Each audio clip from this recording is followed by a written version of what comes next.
Hello మావా. America అంటేనే insurance, insurance అంటేనే అమెరికా. ఇక్కడ ప్రతిదానికి ఇన్సూరెన్స్ ఉంటుంది. కారుకి, హెల్త్ కి, ఇంటికి, ఆఖరికి మనం వాడే ఫోన్ కూడా. ఇండియాలో మనం చాలా ఇన్సూరెన్స్ ని స్కిప్ చేస్తూ ఉంటాం, కానీ ఇక్కడ నా నోస్ అన్న ఎందుకు అంటే ఇది కంప్లీట్లీ అన్ప్రెడిక్టబుల్ లైఫ్ ఫేజ్ కాబట్టి. హైదరాబాద్ లో గల్లీకో బిర్యానీ సెంటర్ ఉన్నట్టు అమెరికాలో గల్లీకో ఇన్సూరెన్స్ కంపెనీ ఉంటుంది. నువ్వు కార్ ఇన్సూరెన్స్ తీసుకో, హౌస్ ఇన్సూరెన్స్ తీసుకో, హెల్త్ ఇన్సూరెన్స్ తీసుకో, ఏదైనా కానీ టైం టు టైం పేమెంట్ చేయాలి. అలా కాదు మా మామ ఎమ్మెల్యే అని చెప్పి నువ్వు పేమెంట్ స్కిప్ చేసావనుకో, అది సిబిల్ స్కోర్ మీద ఎఫెక్ట్ అయ్యే ఛాన్స్ ఉంటుంది. తర్వాత నన్ను అనొద్దు, నేను ఇన్సూరెన్స్ తీసుకోమని చెప్తున్నాను, కానీ డబ్బులు మాత్రం మీరే కట్టాలి.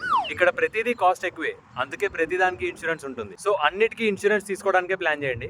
మళ్ళీ తీరా టైంకి ఏదైనా అయిన తర్వాత రిగ్రెట్ అయితే మన చేతిలో ఏమి ఉండదు. చాలా మంది స్టూడెంట్స్ ఇక్కడ అసలు ఇన్సూరెన్స్ లేకుండానే కార్స్ డ్రైవ్ చేస్తున్నారు. మావా అస్సలు వద్దు మావా, పుసుక్కుని ఏదైనా అయిందనుకో తర్వాత కనబడే సినిమా నువ్వు చూడలేవు.